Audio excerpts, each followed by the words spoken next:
Dr. Pawan Goenka of Mahindra Group joins us now. Mr. Goenka, fantastic to have you back and thank you for joining us. When we spoke last, that time lockdown was announced.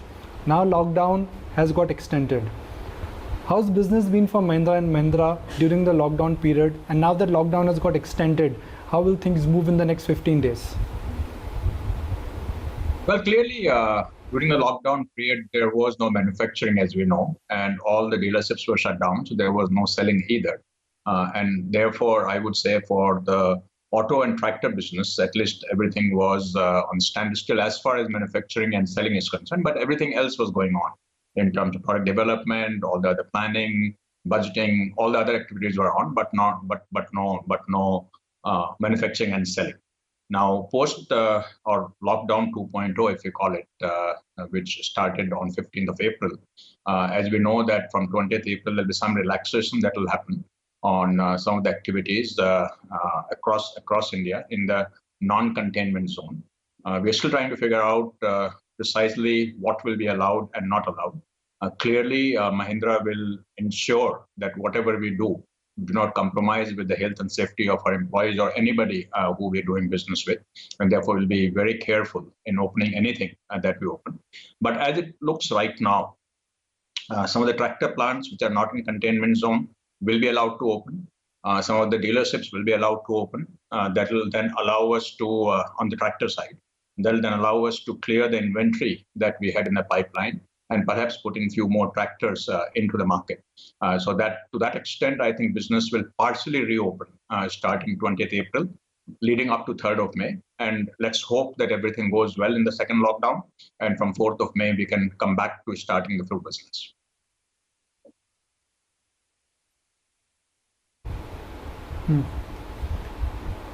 What is your assessment on what will change for consumer in terms of demand after the reset?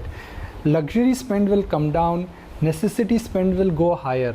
What is your understanding on what will happen to the passenger car market?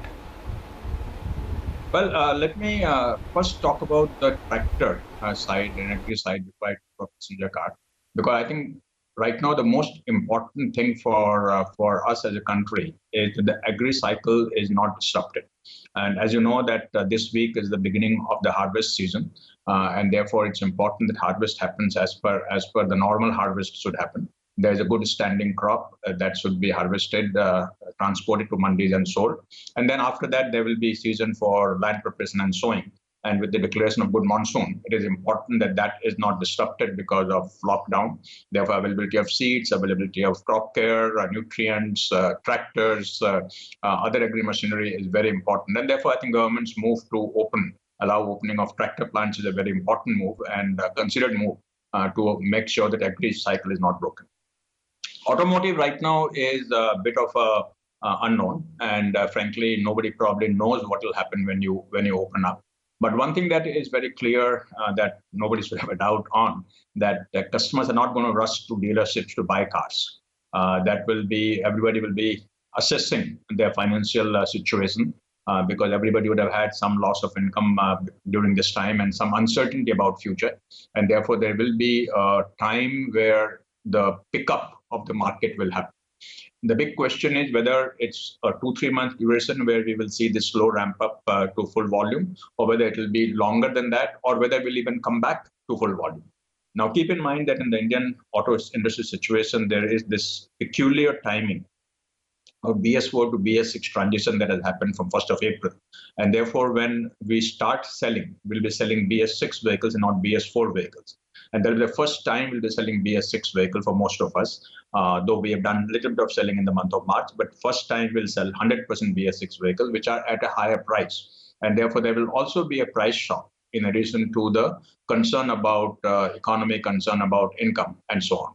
Therefore, it will be definitely a slow ramp up that will happen, and everybody in the industry understands that it's prepared for it. And in some sense, it doesn't matter. It's immaterial because even manufacturing ramp up will not be 0 to 100 in one day because a lot of things have to come together. All the suppliers, 200, 300, 400 suppliers have to start supplying. If somebody is in red zone and cannot supply, then the whole plant cannot make cars. And therefore, it's going to take time for even the production to come back to full steam. And our estimate, which is supported by many companies, is that it will probably be 3 to 4 months after lockdown opens up before the full supply or full production can happen. And my estimate is that's about the same time it will take for the consumers to start getting the confidence that they can go back to buying cars. So let's wait and see how that goes. I don't know right now whether there will be sort of moving from higher price vehicle to lower price vehicle. Some people seem to have said that. I don't think that necessarily will be true because car is a long-term purchase, and I don't think consumers will compromise for what is happening in right now for 1 or 2 months for something that they'll own for the next 4 to 5 years. Safely assume that this time. Okay, so can I safely assume, Dr. Goenka, that this time the festival season, which normally is a big trigger point for auto companies, Diwali, Dussehra, September, October, early November, we should not expect something from auto companies in terms of revival? Revival will only happen by next calendar year? Well, you can take a look at it two ways. I think a safe bet will be to say that revival will happen from next calendar year. That's a safe bet. But I would think that maybe somewhat of a conservative view, because if the lockdown does open on May 4th, as we think today, then we still have 4 months leading up to the festive season. And in this 4 months, it depends on how much the economy comes back, how much the share prices come back, because a lot of the car purchase happens from profits from mutual funds and equities. So how much of that comes back, and what kind of confidence people have for that we have finally gotten over the coronavirus. So if that confidence comes back, and add to it the festive season, and add to it the good monsoon that we're expecting, then there will be like 3 things going in our favor. Good monsoon, therefore good revenue for the farmers. And good monsoon always has a sort of a cascading effect of everything else. The confidence back in having killed the coronavirus and the festive season together could create a demand just before festive season. So I am as an optimist would think that if May 4th remains May 4th, and if we do not get a sort of increase in coronavirus cases after May 4th, then there is a reasonable chance, I won't say a good chance, but a reasonable chance that the festive season may not be as bad.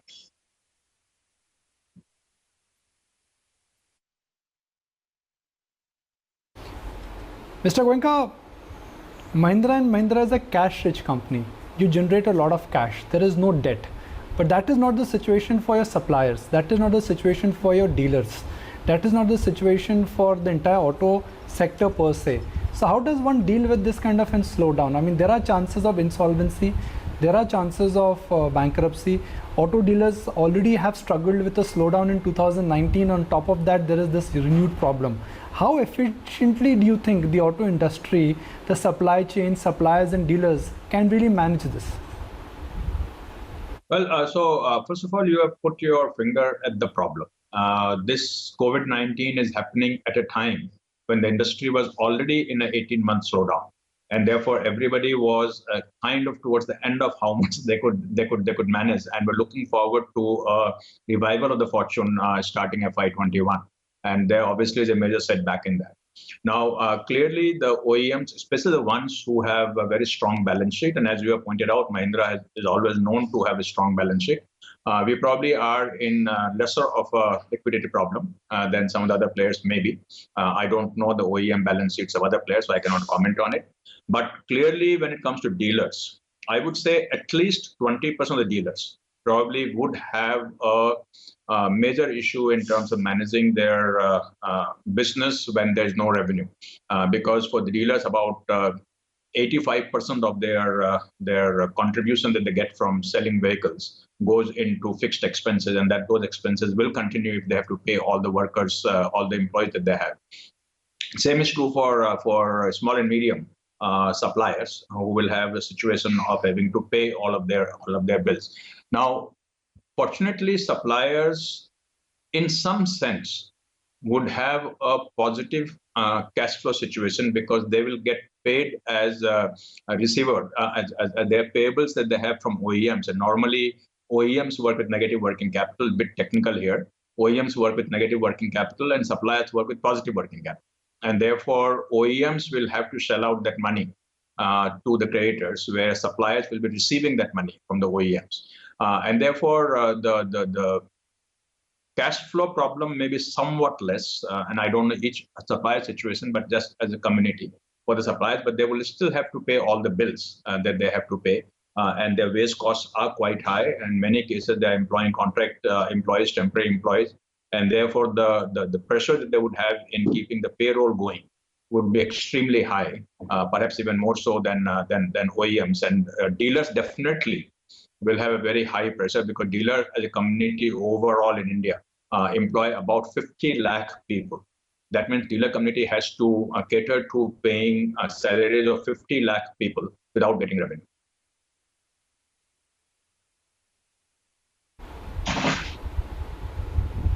Okay. Are you paying to all your OEMs? Are you giving necessary credit lines to your dealers, or you will be forced to cut cost and you will be forced to do partial repayment? The reason why I'm asking you this, Mr. Goenka, is because there is a auto company which already has gone on record and has said that, look, I will not pay wages because of the lockdown. Are you considering something on those lines? They may sound harsh, but some may argue on behalf of shareholders that it's necessary. Who has said that they will not pay?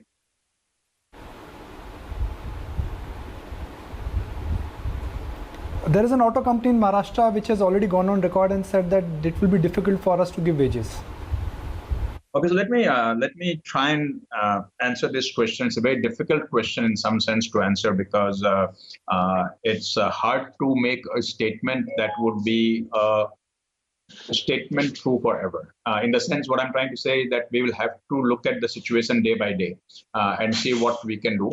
Clearly, for Mahindra and any OEM, any company for that matter, the intent is to take care of employees. That there's no question about. Intent is to take care of employees at all levels. But beyond a certain point, it may become difficult to do that.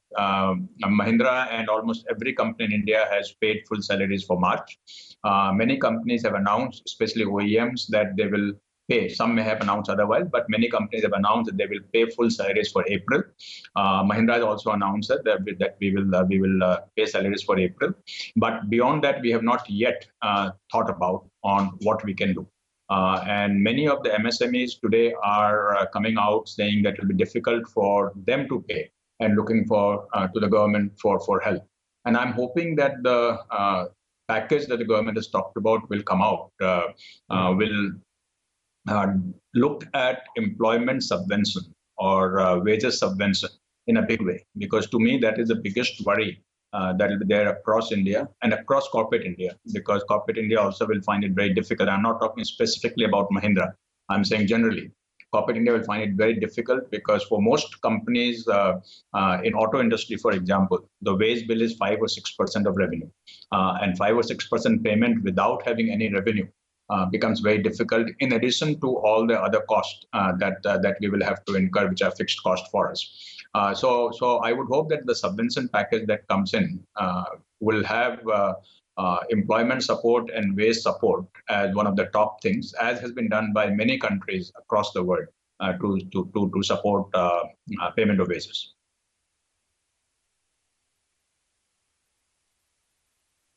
Would you go easy on your new product launches, because if demand is going to remain low, does it make sense to go ahead with your planned launches, which normally auto companies do around Diwali, around Dussehra? Would you take them easy? Would those plans go on a back burner? See, again, there are two ways of looking at this, Nikunj, because one hand, one can say that at a slow time, you should go easy. But what I have found over the years, that when the market is down, the sentiments are down. That is, in fact, a time to launch a new product, because new product would revive sentiment. New product always creates excitement. There's a reason to go to the showroom. There's a reason to go online to check it out. There is a reason to look at video. There is a reason to look at the TV commercials of the new product. And I think the new product revives sentiment. And I have had at least 2 occasions in the past where we had a major new launch immediately after a slowdown. And both times, the major launch, I think, went beyond just helping Mahindra. It kind of brought excitement back in the industry. So I would not think that on purpose we will slow down. By design, we will slow down any launches. However, because of the shutdown that we had, lockdown that we had, many of the development activities that product development is happening has been slowed down, because product development actually is more global in nature than purchase that we do. For purchase, we may go to 2 or 3 countries, but for product development, we have many countries that are contributing. For example, for our W601, we have work happening in Korea, China, Taiwan, many European countries, Australia, and some even in USA. And therefore, everything has to come together. So there could be a natural delay. Will be a natural delay, not could. There will be a natural delay because of lockdown. But by design, we will not delay launch of a product. And we think that will help to create excitement and bring customers back to our showrooms and get us back into a sort of a virtuous cycle of people wanting to buy cars. And we have 3 major launches coming up in the next 12 to 14 months, and therefore it's very important for us. Okay, thank you for that. Now I want to understand your understanding of the consumer psyche. We've seen a big uptick in the urban SUV. You know, suddenly Indians have more per capita, driving experience has improved, and you know, including me, I'm a SUV owner, and I drive it in a city like Mumbai because I like the experience. But when affordability and demand and affordability becomes a challenge, do you think there could be a big drop in the urban SUV stroke the upper end of the car market? So let me just make one point, going back to what you said earlier about what kind of cars customers may want to buy. And in a funny way, SUVs may become more desirable because larger SUVs provide you more social distancing. And the driver could be sitting in first row and the passenger in the third row, having very high social distancing from the driver for those who are chauffeur driven. Now, when you talk about SUVs and affordability, if you look at the price points of SUVs, unlike say 10 years ago, when SUVs tended to be larger vehicles and a higher price point, that's not true anymore. SUVs go down to almost the same level as the mid-level hatchback at the low end, and go up to high-end sedan. And there's something for everybody at every price point. So we have 3.6V, meaning industry has 3.6, 3.8 meter SUVs, 4 meter SUVs, 4.2, 4.4, 4.6, 5.2, 5.4. So all size cars are available. SUVs tend to be maybe marginally more expensive because they normally have more content, just marginally. But I don't think that it's moving away from SUVs because they're not affordable. Of course, if you're buying a 3.2, 3.3 meter car, then there is typically no SUVs in that range. That's a different matter. But I'm talking starting from about a 4.5 lakh price point, all the way up to 20, 25, 30 lakh price point. You would find a SUV and a sedan hatchback kind of in the same price point. And therefore, the lifestyle change that has happened over the last 3-4 years of people preferring SUVs for the reasons that you have just talked about, that does not change. And affordability-wise, there is no reason to shift from SUVs to a equivalent sedan or equivalent hatchback.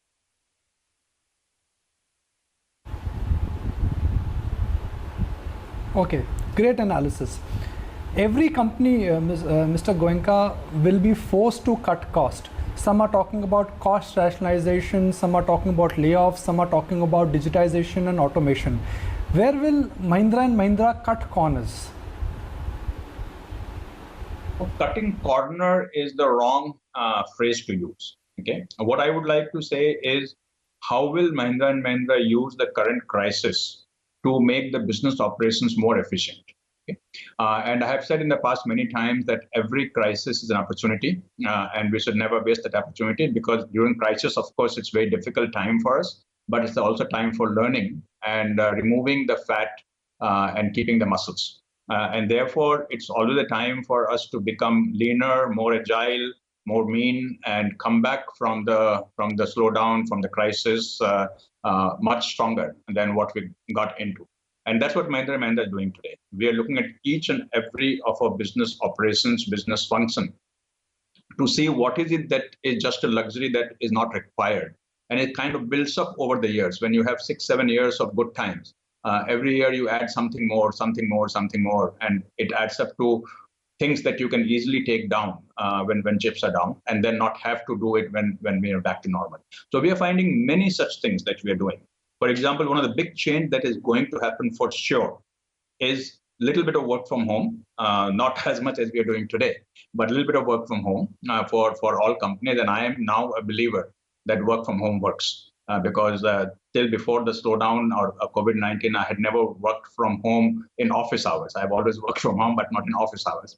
And now I can see that it works very well. But the bigger thing that will happen in terms of efficiency as well as cost reduction is bringing down travel to a large extent, not some incremental reduction, but bringing it down to a large extent, because we are finding that almost every meeting can be done on video very effectively.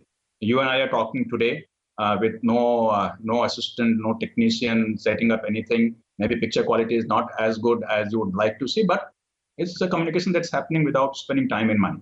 So that will significantly bring down the amount of events that were happening, the workshops, the celebrations, the conferences. There's no reason to have so much. And we are all realizing that it has probably gone beyond what is reasonable.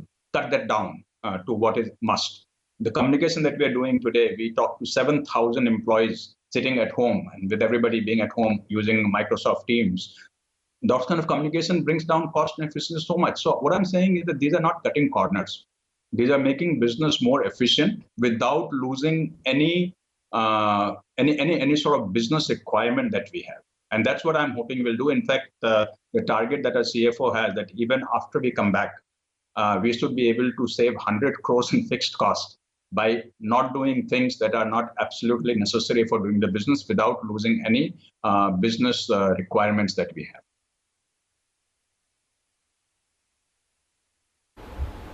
Okay. But the thing that I would like to add, Nikhil, very important thing, if you give me a minute. One thing that's very important in a time like this is, while we are trying to manage the present, we should never compromise or sacrifice the future.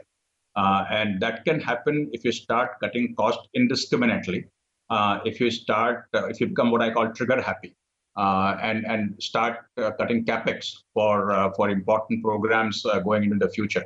So all of that is very important, that we should not compromise with the future because the present, we have had a crisis like this. I think we just have to manage the present by taking care of all these unnecessary costs. And during this time, of course, perhaps go beyond what may be reasonable during this time, but those will come back after the crisis is over.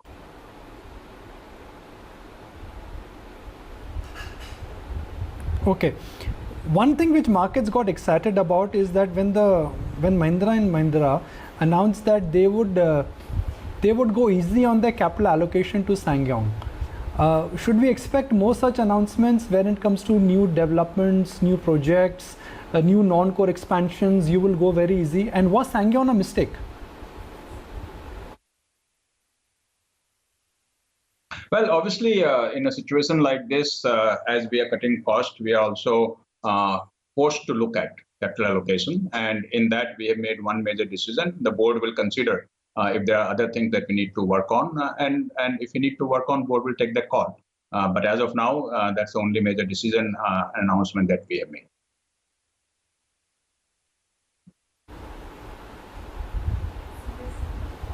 Where else are you likely to change in terms of a capital allocation policy? Would you go easy on a dividend payout? Would you change certain, traditional trends which you followed? Again, it's premature for me to make any comment on these things because these are all board decisions. And I'm sure the board will deliberate when we have the next board meeting on what we may not want to do that we traditionally do. And it will be premature and not appropriate for me to comment on that. I appreciate that. Okay, closing comments, and this is not towards Mahindra & Mahindra, this is towards you. Every time I've interacted with you, you've always given me a broad framework of thought. You've always excited me with some thoughts, maybe a name of a book. maybe something which you've learned in a board meeting. Why don't you share with us that in the lockdown, apart from working more from home, how are you learning? What are you unlearning? How are you adapting?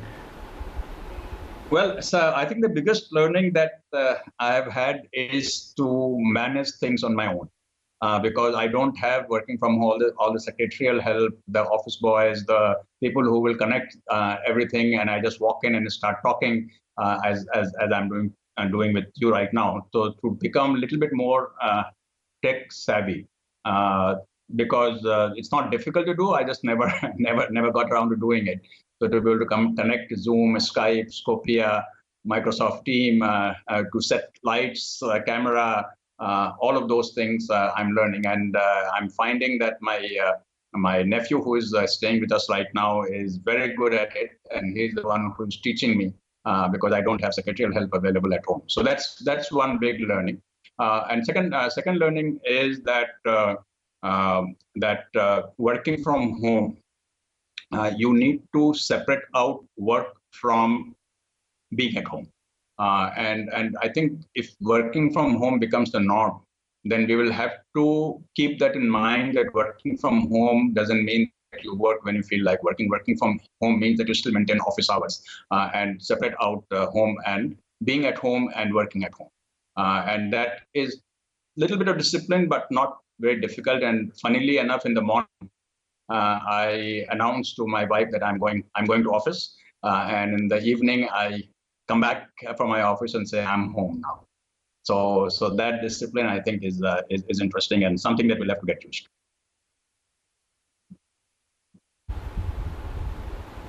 Well said. Stay safe, sir. That is more important when you're home right now. Appreciate your time and good luck with your future projects.